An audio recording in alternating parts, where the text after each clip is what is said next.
নমস্কার বন্ধুরা, আমার চ্যানেল ডিভাইন সোল অ্যান্ড মাইন্ডে সবাইকে স্বাগত। আজকের ভিডিওর বিষয় কেদারনাথ জ্যোতির্লিঙ্গ মন্দির এবং তার রহস্যজনক কাহিনী। হিন্দু শাস্ত্র অনুযায়ী শিবের দ্বাদশ জ্যোতির্লিঙ্গের অন্যতম কেদারনাথ, পাশাপাশি উত্তরাখণ্ডের অভ্যন্তরে 4 পূর্ণ তীর্থের অন্যতম এই ধাম। গাড়োয়াল শহরের কাছে হিমালয়ের কোলে এই তীর্থভূমির পাশ দিয়ে বয়ে চলেছে মন্দাকিনী নদী। আগে নাম কেদারখণ্ড হলেও ভগবান শিব কেদারখণ্ডের অধিপতি হওয়ায় শিবের নামে এই জায়গার নাম হয়েছে কেদারনাথ। বছরের একটি বিস্তীর্ণ সময় মন্দিরের চারপাশ বরফে ঢাকা থাকে, সেজন্য সারা বছর কেদারনাথ মন্দির খোলা থাকে না। এপ্রিলের শেষের দিকে অক্ষয় তৃতীয়ার দিন মন্দির খোলে, বন্ধ হয় নভেম্বরের তৃতীয় সপ্তাহে কার্তিক পূর্ণিমায়। মন্দির বন্ধের পর কেদারনাথ মন্দিরের কিছু মূর্তি দোলায় চাপিয়ে 6 মাসের জন্য নিয়ে যাওয়া হয় রুদ্রপ্রয়াগের উখি মঠে। স্থানীয় বাসিন্দারা একে বলেন ডলি যাত্রা। কেদারনাথ মন্দির শুধু হিন্দু ধর্মের গুরুত্বপূর্ণ মন্দির নয়, এই মন্দিরের সঙ্গে জড়িয়ে রয়েছে বহু পৌরাণিক কাহিনী ও অজানা রহস্য। গুপ্ত যুগের শিলালিপিতে এই মন্দিরের উল্লেখ পাওয়া যায়। তারপর 11 শতকে গর্ভগৃহ সমেত গোটা মন্দিরের নির্মাণ হয়। পরবর্তীতে 12 শতকে মন্দির সংস্কার করা হয়। পৌরাণিক মতে কুরুক্ষেত্র যুদ্ধের জ্ঞাতি হত্যার পাপ মোচনের উদ্দেশ্যে মহর্ষি বেদব্যাসের পরামর্শে পাণ্ডবেরা মহাদেবের দর্শনের অভিপ্রায়ে কেদারনাথে আসেন। তাদের আচরণে রুষ্ট শিব পাণ্ডবদের দর্শন দিতে চান না, তিনি মহিষের রূপ ধরে পালিয়ে যেতে চান। কিন্তু পরম পরাক্রমশালী ভীম সেই মহিষরূপী শিবকে জাপটে ধরেন। ভীমের প্রবল চাপে মহিষের অঙ্গ টুকরো টুকরো হয়ে যায়। তার পশ্চাৎভাগ পড়ে এই কেদারনাথে। বাকি খণ্ডগুলো পঞ্চ কেদার নামে বিখ্যাত। ভগবান শিবকে কেদারে প্রতিষ্ঠিত করে তাকে পুজোয় সন্তুষ্ট করে পঞ্চপাণ্ডব আর দ্রৌপদী মহানির্বাণের পথে চলে যান।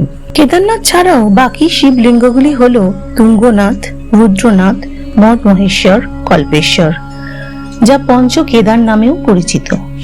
ঐতিহাসিক মতে কেদারনাথের বর্তমান মন্দিরটি আদিগুরু শঙ্করাচার্যের প্রতিষ্ঠিত। 8ম শতক এর আনুমানিক নির্মাণকাল। তবে 3000 বছর পূর্বেও গুপ্তযুগে এই মন্দিরের উল্লেখ পাওয়া যায়। কোষ্ঠী পাথরের মহিষের পৃষ্ঠদেশ রূপী মূর্তি, হলুদের 3টি দাগের অলংকার তার রূপকে করেছে আরো মহিমান্বিত। জ্যোতির্লিঙ্গের উপরে ঘিয়ের প্রলেপ, তার উপর রূপোর তৈরি জটাধারী পঞ্চমুখী শিবের উজ্জ্বল মূর্তি, মাথায় সোনার মুকুট, তার পিছনে ফনা সমেত উদ্যত নাগরাজ। ভেতরের দেওয়ালে নানা দেবদেবীর মূর্তি, গর্ভগৃহের দরজা কারুকার্য খচিত, আর মন্দিরের মাথা পদ্মখচিত স্বর্ণ কলস।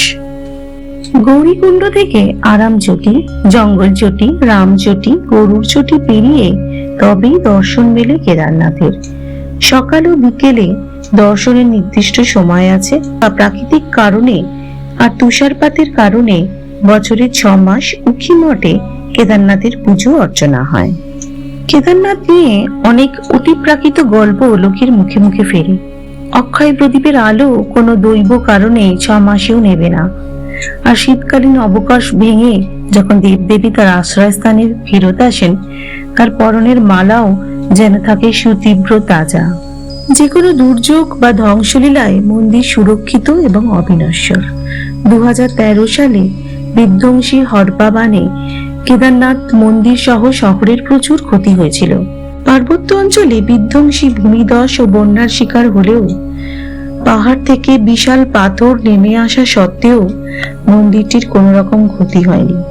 অনেকেই মনে করেন কোনো এক ঐশ্বরিক শক্তি এটিকে ধ্বংসের হাত থেকে রক্ষা করেছে। প্রত্যক্ষদর্শীদের কথায় একটি বিশাল পাথর মন্দিরের পিছনের অংশে আটকে রেখেছিল, যার কারণে জল এবং ধ্বংসাবশেষ তাদের গতিপথ পরিবর্তন করেছিল এবং কেদারনাথ মন্দির ধ্বংসের হাত থেকে রক্ষা পেয়েছিল।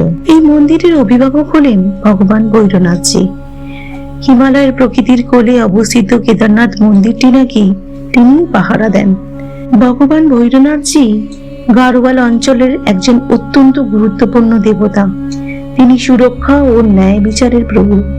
ভগবান শিবের জ্বলন্ত অবতার এবং ধ্বংসের সাথে যুক্ত। ভৈরবনাথজি ক্ষেত্রপাল নামেও পরিচিত।